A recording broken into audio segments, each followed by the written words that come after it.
my esteemed guest, Professor Dr. Lucy Collins, dear friends, very warm welcome to the Indian Embassy. Since we are celebrating today the birth anniversary of a great poet, let me begin with his own lines. No, it is not for you, it is not yours to open buds into blossoms. Shake the bud, strike it, it is beyond your power to make it blossom. Your touch spoils it. You tear its petals to pieces and strew them in the dust, but no color appear, no perfume. It is not for you to open the bud into blossoms. He who can open the bud does it so simply. He gives it a glance, and a life sap stirs through its veins. At his breath, the flower spreads its wings and flutters in the wind. Colors flush out like heart longings. The perfume betrays a sweet secret. He who can open the bud does it so simply.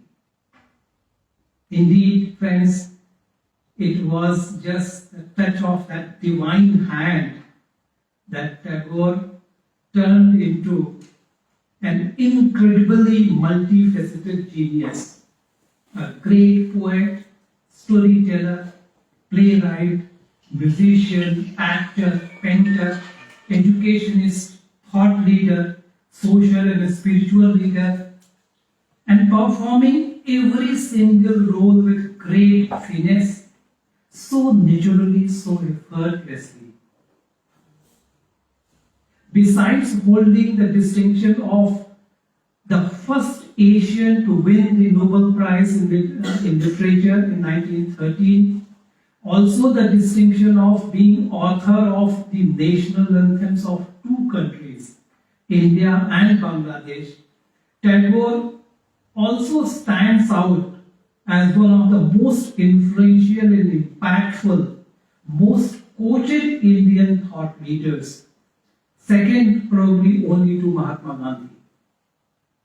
The appeal of his poetry and his profoundly spiritual and mystical message through though local in setting, as you know, he wrote mostly in the background of rural Bengal, transcends the boundaries of geography and language. His native language, his own language was Bengali. It is not an international language. But Tagore was a world poet. Though Bengali, his language is not a world language.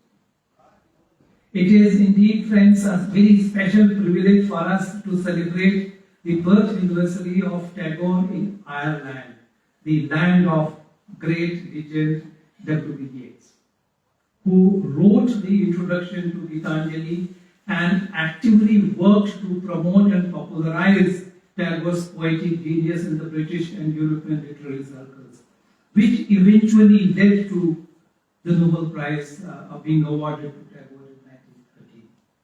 It is significant that Yeats himself won that award in 1923. So this friendship between Tagore and Yeats is, to me as India's ambassador, is the most glorious icon of friendship and cooperation and camaraderie and solidarity that has traditionally characterized the people-to-people ties between India and Ireland. And this is the spirit that I wish, and my colleagues in the embassy wish to re-energize and recreate as we are celebrating 75 years of India's independence, and our land is marked 100 years of its independence. Tagore was a unique example of East meets the West. He absorbed Western ideas and thoughts of modernity as well as Western romantic poetry and poetics on the one hand, And on the other hand, he imbibed the knowledge of Upanishads, Puranas, epics, classical Sanskrit masters like Kalidas, and also the Vaishnava Bhakti poets in Bengali and Maithili languages, as well as folk traditions like Baul and other folk music traditions of Bengal. He also refused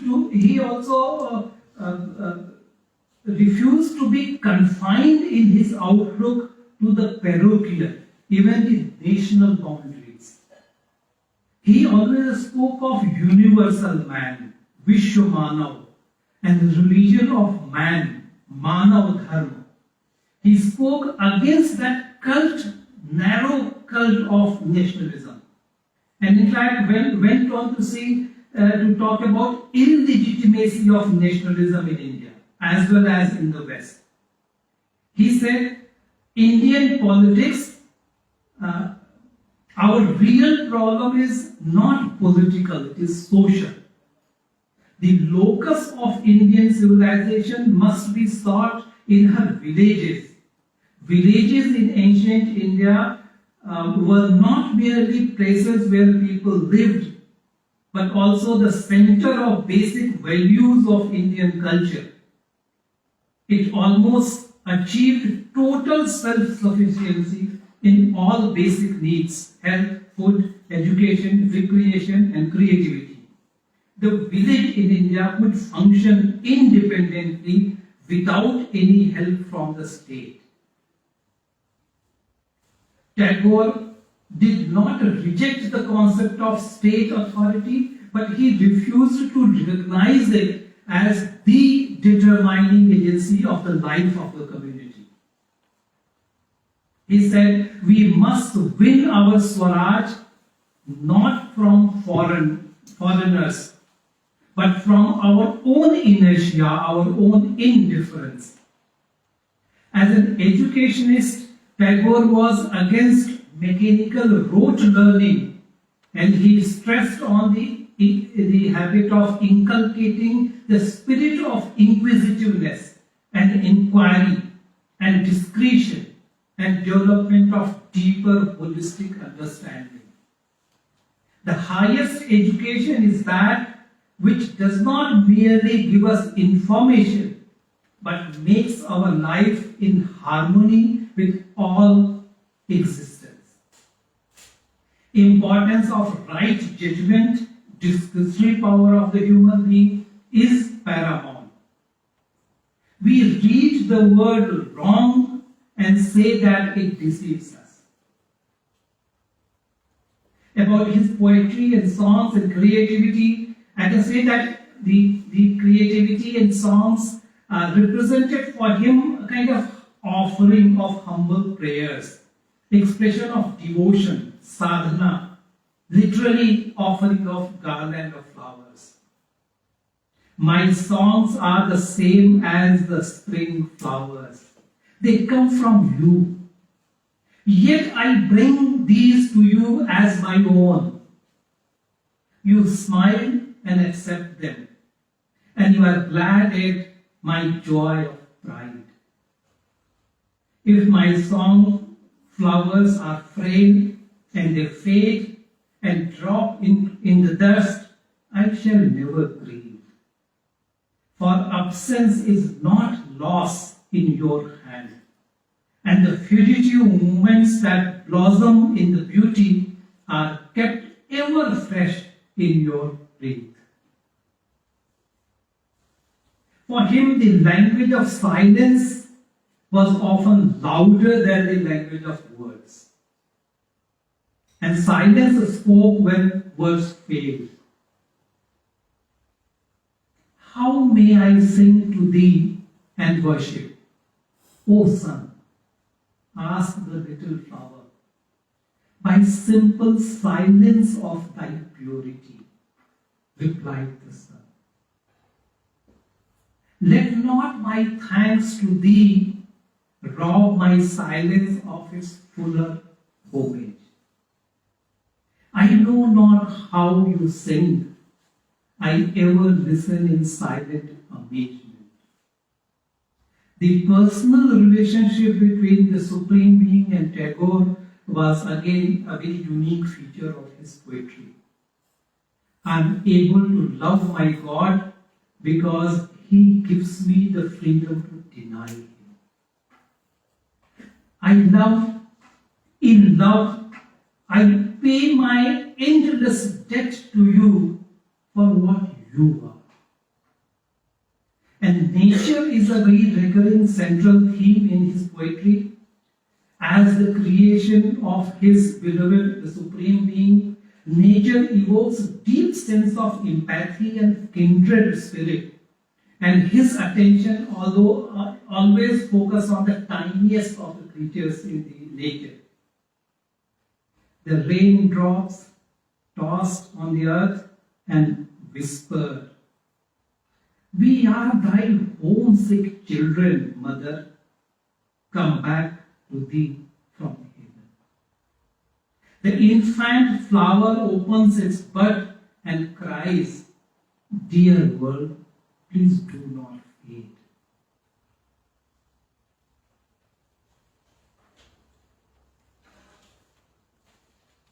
While the rose said to the sun, I shall ever remember thee," her petals fell to the dust. The raindrop whispered to the jasmine, "Keep me in your heart forever." Jasmine sighed, alas, and dropped to the ground. "I have lost my dewdrop," cries the flower in the morning sky that has lost all its stars. The morning star whispers to the dawn, "Tell me that you are only for me."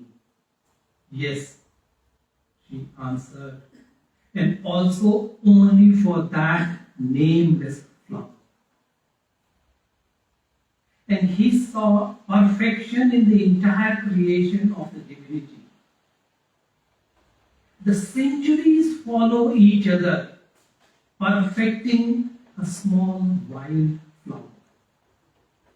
And his advice, based on his understanding of the reality of the nature, is that one should never imitate others. The bird wished it were a cloud. The cloud wished it were a bird. The little flower lies in the dust. It sought the path of the butterfly. And self-pride and dignity in own individual identity. The dialogue between the dewdrop and the lake is really powerful and very inspiring to me. "You are the big drop of dew under the lotus leaf," says the dewdrop, "and I am the smaller one on it on the upper side," said the dewdrop to the lake. And his constant stress on simplicity. Simplicity is a great virtue and divine attribute. It is very simple to be happy, but it is very difficult to be simple. "Your speech is simple, my master, but not theirs who talk of you."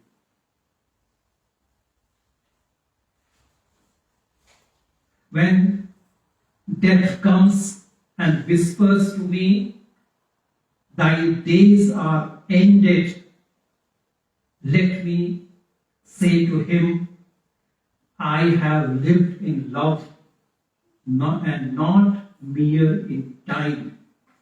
He will ask, "Will thy songs remain?" I shall say, "I know not. Just this I know, that often when I sing, I found my eternity."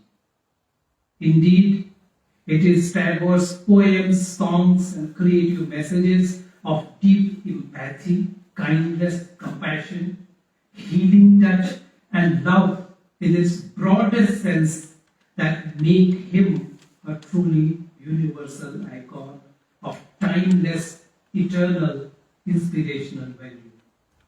Only in love are unity and duality, not in conflict.